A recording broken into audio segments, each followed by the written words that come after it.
जय माता दी मित्रों, बड़ों को प्रणाम और छोटों को प्यार। आज मैं आपको माँ अन्नपूर्णा की कथा सुनाने जा रही हूँ।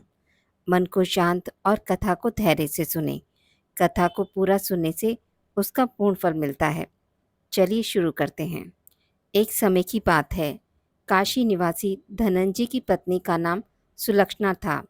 उसे अन्य सुख प्राप्त थे, केवल निर्धनता ही उसके दुख का मात्र कारण थी। यह दुख उसे हर समय सताता रहता था। एक दिन सुलक्षणा पति से बोली, स्वामी आप कुछ उघम करो तो काम चले। इस प्रकार कब तक काम चलेगा?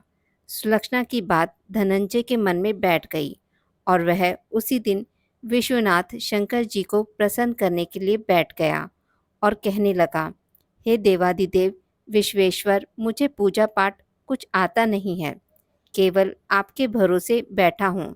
इतनी विनती करके वह 2-3 दिन भूखा प्यासा बैठा रहा।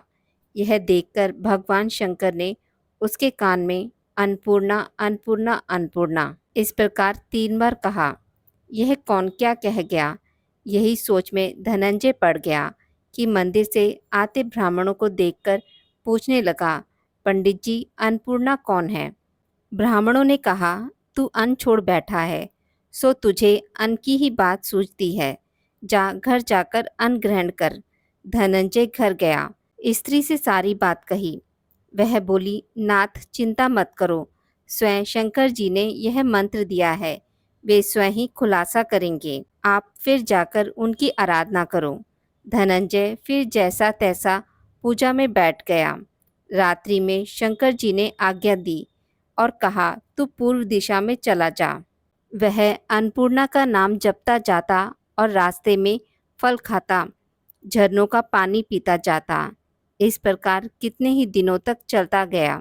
वहां उसे चांदी सी चमकती वन की शोभा देखने में आई। सुंदर सरोवर देखने में या उसके किनारे कितनी ही अप्सराएं झुंड बनाए बैठी थी। एक कथा सुनती और सब मिलकर माँ अन्नपूर्णा इस प्रकार बार बार कहती थी। यह अघन यानी मार्गशीर्ष मास की उजली रात्रि थी और आज से ही व्रत का आरंभ था। जिस शब्द की खोज करने वह निकला था वह उसे वहां सुनने को मिला। धनंजय ने उनसे पास जाकर पूछा, हे देवियों आप क्या करती हो? उन सब ने कहा, हम सब माँ अन्नपूर्णा का व्रत करती हैं। धनंजय ने पूछा, व्रत पूजा करने से क्या होता है? यह किसी ने किया भी है? इसे कब किया जाए? कैसा व्रत है और कैसी विधि है? मुझसे भी विस्तार से बतलाओ। वे कहने लगी, इस व्रत को सब कोई कर सकते हैं। 21 दिन के लिए 21 गांठ का सूत लेना चाहिए। 21 दिन यदि ना बने तो एक दिन उपवास करें। यह भी ना बने तो केवल कथा सुनकर प्रसाद लें। निराहार रहकर कथा कहें। कथा सुनने वाला कोई ना मिले तो पीपल के पत्तों को रख सुपारी या घृत कुमारी ग्वारपाठा वृक्ष को सामने कर दीपक को साक्षी कर सूर्य गाय तुलसी या महादेव को बिना कथा सुनाए मुख में दाना न डालें। यदि भूल से कुछ पड़ जाए तो एक दिवस फिर उपवास करें। व्रत के दिन क्रोध ना करें और झूठ ना बोलें। धनंजय बोला, इस व्रत के करने से क्या होगा? वे कहने लगी, इसके करने से अंधों को नेत्र मिले, लूलों को हाथ मिले, निर्धन के घर धन आए, बांझी को संतान मिले, मूर्ख को विद्या आए। जो जिस कामना से व्रत करे माँ उसकी इच्छा पूरी करती हैं। वह कहने लगा, बहनों मेरे पास भी धन नहीं है, विद्या नहीं है, कुछ भी तो नहीं है। मैं तो दुखिया ब्राह्मण हूँ, मुझे इस व्रत का सूद दोगी? हाँ भाई, तेरा कल्याण हो, हम तुझे अवश्य देंगे। ले इस व्रत का मंगल सूत्र ले। धनंजय ने व्रत किया।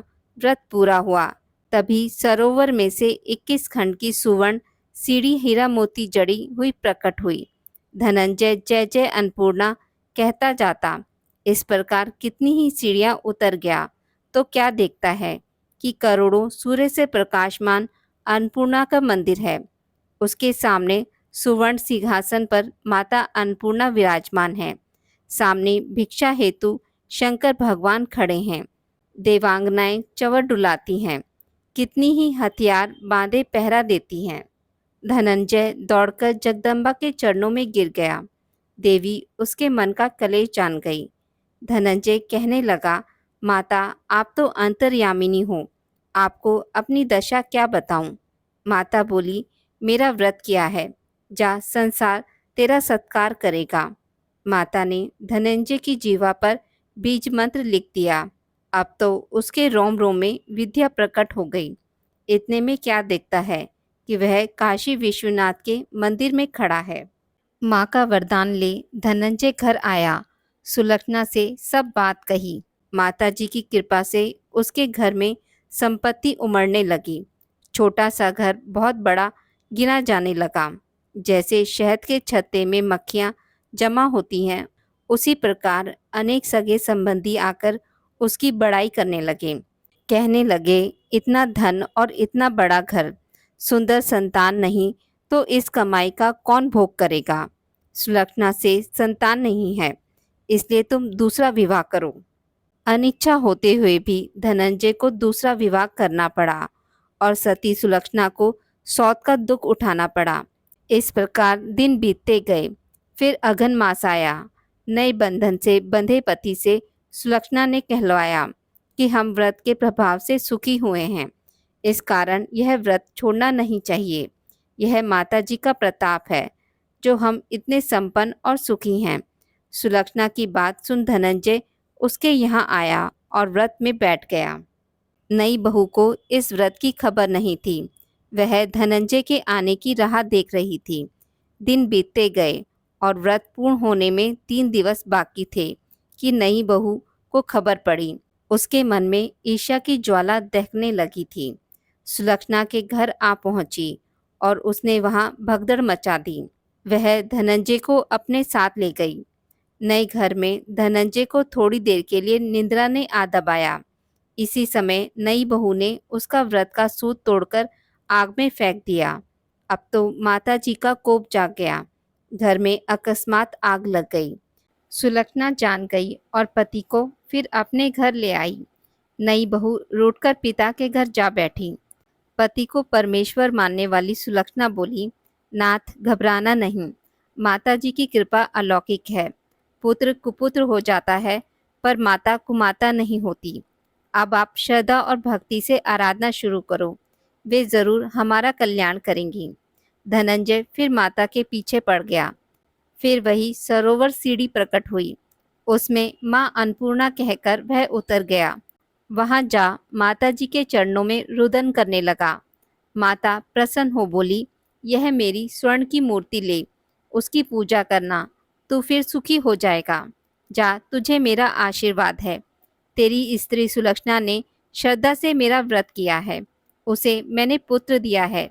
धनंजय ने आंखें खोली तो खुद को काशी विश्वनाथ के मंदिर में खड़ा पाया। वहां से फिर उसी प्रकार घर को आया। इधर सुलक्षणा के दिन चढ़े और महीने पूरे होते ही पुत्र का जन्म हुआ। गांव में आश्चर्य की लहर दौड़ गई। इस प्रकार उसी गांव के निसंतान सेठ के पुत्र होने पर उसने माता अन्नपूर्णा का मंदिर बनवा दिया। उसमें माताजी धूमधाम से पधारी, यज्ञ किया और धनंजय को मंदिर के आचार्य का पद दे दिया।